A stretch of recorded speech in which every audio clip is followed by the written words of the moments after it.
Bismillahirrahmanirrahim. Alhamdulillah, wassalatu wassalamu ala rasulillah wa ala alihi wa ashabihi wa man tabi'ahum bi ihsanin ila yaumiddin, amma ba'du.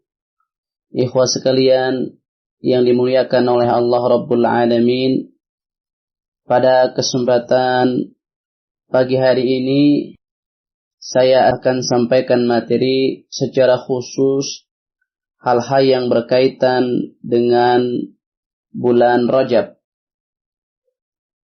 Ikhwah sekalian, bulan Rajab ini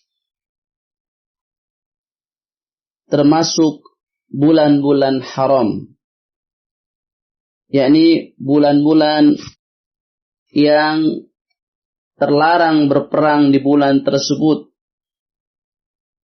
dan diagungkan sejak zaman jahiliyah. Allah Subhanahu wa ta'ala berfirman di dalam surah At-Taubah ayat 36, Inna iddatash syuhuri 'inda Allah 12 syahra fi kitabillah yawma khalaqas samawati wal arda minha arba'atun hurum dzalika ad-dinul qayyim fala tadhlimu fihinna anfusakum. Yang artinya, sesungguhnya jumlah bulan menurut Allah ialah 12 bulan. Sebagaimana dalam ketetapan Allah pada waktu Dia menciptakan langit dan bumi, di antaranya ada 4 bulan haram. Itulah ketetapan agama yang lurus, maka janganlah kamu menzolimi dirimu dalam bulan yang 4 itu. Jadi bulan Rajab ini termasuk bulan haram yang terlarang melakukan peperangan di bulan-bulan tersebut yang diagungkan sejak zaman jahiliyah. 3 bulan darinya itu berturut-turut, yakni bulan Dzulqa'dah, Dzulhijjah, dan Muharram. Kemudian yang keempatnya adalah bulan Rajab. Di antara keutamaan bulan-bulan haram adalah terlarangnya melakukan peperangan di bulan tersebut. Demikian pula tentunya dilipat gandakan perbuatan baik di bulan tersebut sebagaimana dilipat gandakan perbuatan buruk di bulan tersebut. Ada sebuah asar dari Abdullah ibnu Abbas radhiyallahu ta'ala anhuma yang diriwayatkan oleh Imam Ibnu Jarir, Imam Ibnu Abi Hatim, demikian pula Imam Al-Baihaqi, di mana Abdullah ibnu Abbas berkata, ikhtassallahu arba'ata ashhurin ja'alahunna haraman wa 'azzama hurumatahunna wa ja'ala adh-dhanba fihinna 'azam wa ja'ala al-'amala as-salih wal ajra 'azam. Allah Subhanahu wa ta'ala mengkhususkan 4 bulan yang menjadikannya sebagai bulan haram, sehingga perbuatan dosa yang dilakukan di bulan tersebut menjadi lebih besar. Demikian pula amal saleh dan pahala yang dilakukan di bulan tersebut menjadi lebih utama. Itulah keutamaan bulan-bulan haram. Yang tadi yang 4 Dzulqa'dah, Dzulhijjah, demikian pula Muharram dan Rajab. Adapun bulan Rajab secara khusus, maka sesungguhnya tidak ada dalil-dalil sahih yang menjadi sandaran tentang keutamaan bulan Rajab secara khusus. Misalnya tentang keutamaan berpuasa di bulan Rajab secara khusus, atau melakukan amal-amalan seperti sholat secara khusus di bulan Rajab, itu tidak ada.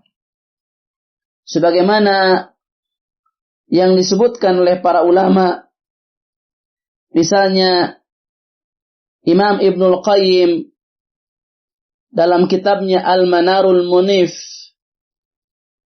beliau rahmatullah alaih mengatakan, setiap hadis yang menyebutkan tentang puasa di bulan Rajab juga untuk mengerjakan sholat di sebagian malamnya, semuanya adalah dusta. Imam Ibnu Qayyim sekali lagi mengatakan, setiap hadis yang menyebutkan tentang puasa di bulan Rajab juga untuk mengerjakan sholat di sebagian malamnya, semuanya adalah dusta. Serupa dengan apa yang dikatakan oleh Al-Imam Ibnu Qayyim adalah apa yang dinyatakan oleh Al-Imam Ibnu Hajar Al-Asqalani dalam kitabnya Tabyinul Ujab, bahwa tidak ada dalil-dalil secara khusus yang menjelaskan keutamaan bulan Rajab yang bisa dijadikan sebagai sandaran atau sebagai hujjah. Karena dalil-dalil yang menunjukkan keutamaan bulan Rajab secara khusus, kalau tidak palsu, hadisnya adalah dhaif. Demikian pula, misalnya sholat yang biasa dilakukan di bulan Rajab yang disebut dengan sholat raghaib,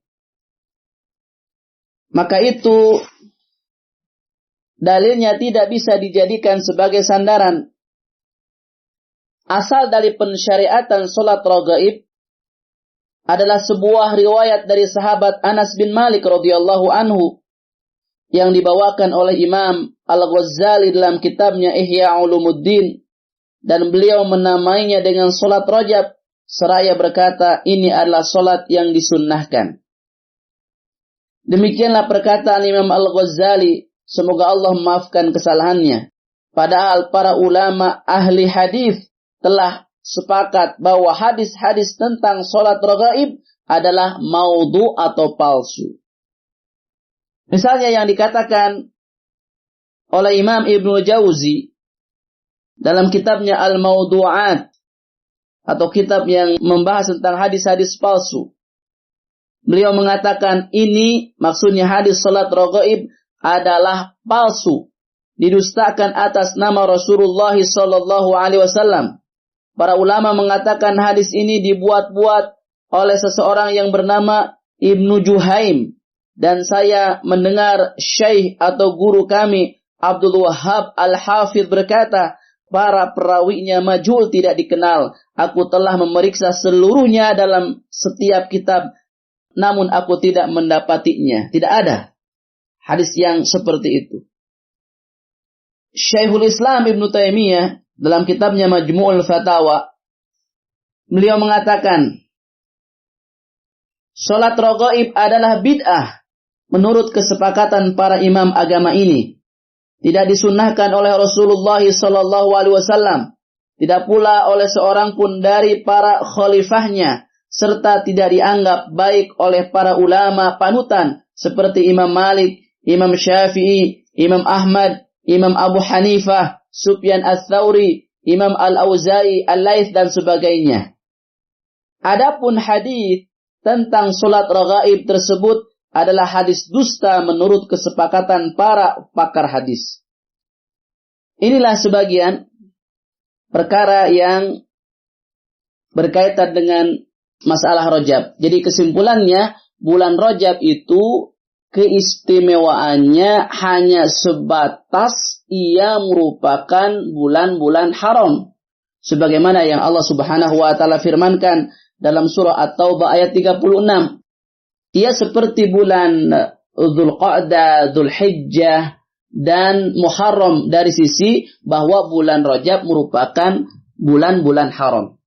Adapun keistimewaan secara khusus untuk bulan Rajab, maka tidak ada dalil yang bisa dijadikan sebagai sandaran. Tidak ada ibadah khusus di bulan Rajab seperti puasa atau melakukan sholat secara khusus, tidak ada. Jadi ini perkara yang sangat penting, ikhwah sekalian. Apalagi dengan media sosial ini, kadang-kadang orang mengirim tulisan-tulisan agama begitu mudah, tanpa dicek terlebih dahulu atau ditanyakan terlebih dahulu kepada ahlul ilmi. Padahal sebagaimana yang dikatakan oleh Imam Ibnu Sirin, inna hadzal ilma din fanzuru amman ta'khuduna dinakum. Sesungguhnya ilmu ini bagian penting dalam agama. maka perhatikan dari siapa kalian mengambil ilmu ini. Jangan sampai kita menjadi sebab keburukan. Jangan sampai kita menjadi sebab orang-orang melakukan perkara bid'ah. Oleh karena itu, maka berhati-hatilah dalam masalah agama ini. Jadi, ikhwah sekalian, ini materi yang ingin saya sampaikan pada kesempatan pagi hari ini secara khusus terkait dengan bulan Rajab ini. Mudah-mudahan apa yang saya sampaikan ini bermanfaat. Akhukum fillah, Beni Sarbini Abu Sumayyah, Pondok Pesantren Sabilun Najah, Bandung.